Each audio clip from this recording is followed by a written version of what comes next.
Hello everyone, and I haven't done a video in ages, and here I am after 15 months away. I am back in my place in France after 15 months of trying to get back and not being able to get back, and new work commitments in the UK. It's been nigh on impossible, and I've come back for a week and I'm just getting to the end of the week, and my intention was to get the house sorted and to get the garden sorted, because I knew after 15 months the garden would be an absolute disgrace. Let me show you what I'm dealing with. The drive is completely covered up. I've had such a good attempt at walking the mower along, but you can see this layer here, this has only taken away this year's layer, not last year's, which is still a cushion underneath my feet. But this is the length of the grass that I've been attempting to break through, and we had about 3 days of really good weather, so it was get out there, do it. I got a bit of sun, it was exhausting, but it beat me. And then the rain came, and then it was too wet, so I had to stop. If I go along to here,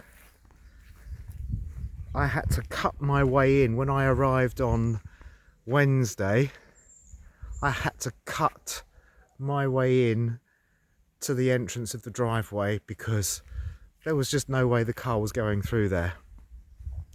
This used to be, you can see I've done a fair amount, but the driveway up to the house has been completely obliterated and taken back to nature. Has done a really good job of reclaiming. So it's been a long while, and I was really full of almost an anxiety of back here, because I've been away so long. I've had to really work hard to make things work in England, and for the first year, and I haven't really spoken about this, I haven't done a video for a long time, but I haven't spoken about it either.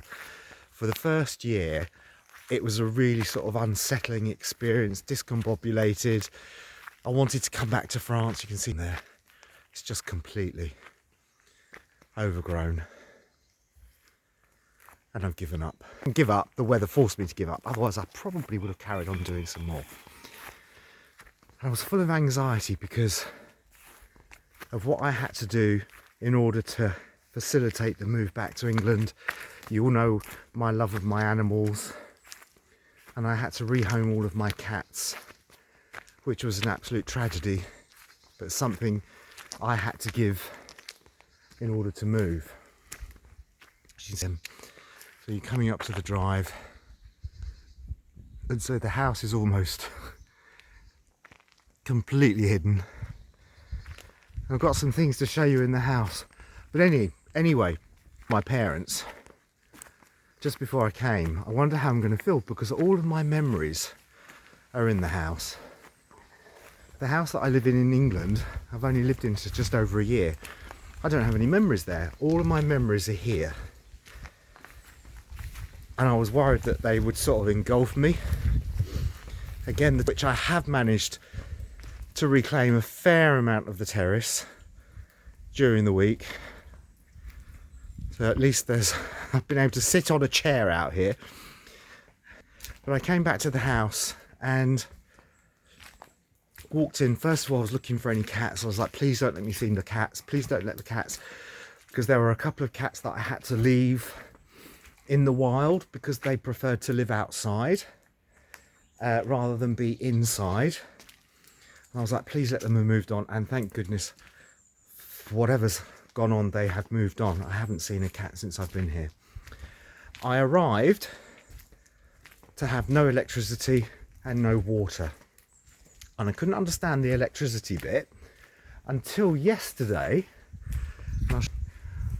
I looked up to the electricity intake, and the weight of this tree has pushed the electricity cable out of its fix, and that's why I don't have it. One of the things that, sorry about my hand, one of the things as well that, so anyway, I've come into the house with no water, no electricity, it's really dark, it's really damp, It's really smelly. I'll turn it around again. So you're coming into the rooms that were partially cleared. It appeared, it was like if anyone was to come into this house, it would be, Jesus, that person left in a rush. But there's damp everywhere. And it's like, this is my lovely home. I love this home so much. But there's damp. And then we have, along here, along this wall, you can see all the damage that's been done since I've been gone. And it turns out, along here as well, I don't know whether you can see that, it's a bit dark. But here, as we go into the kitchen, which has been really damp, and I've tried to do my best, but failed without any hot water. I'm just focused on gardening. But my lovely lounge, which I I came in as like, I still love the colours I chose for this lounge. It really works. But on this wall, it became very evident. If I go to a closer up, there's great big gouges in the plasterboard. And I believe that what's happened, that there were pine martins living in the roof. They always were when I lived here. And it was almost like, well, you do your thing and I'll do mine and our paths will never cross. But I think what's happened is that the pine martins have lived in the house. The stench when I came in, and there are gouges everywhere. Gouges out of the wall. Again, let me show you on the banisters going up the stairs.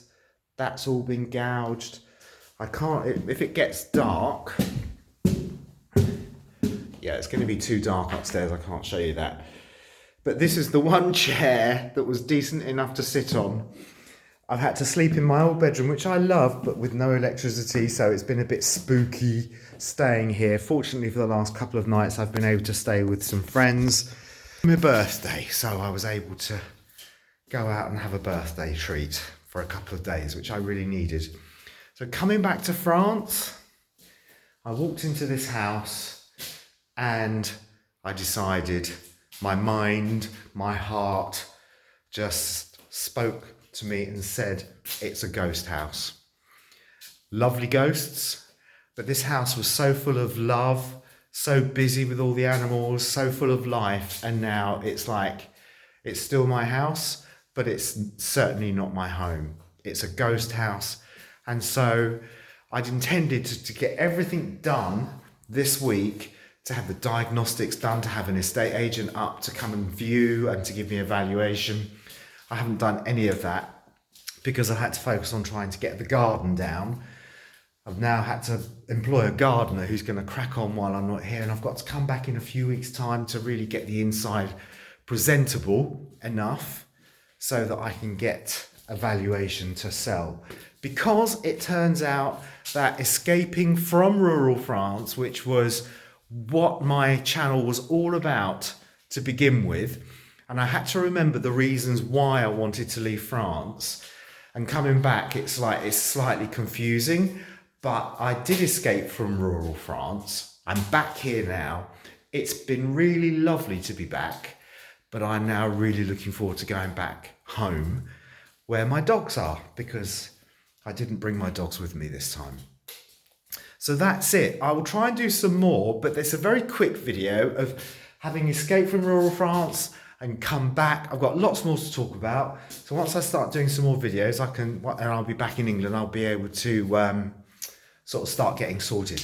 But in the meantime, that's just a quick look at what I've been doing here, and my goodness me. Oh my goodness me, it's an absolute disaster.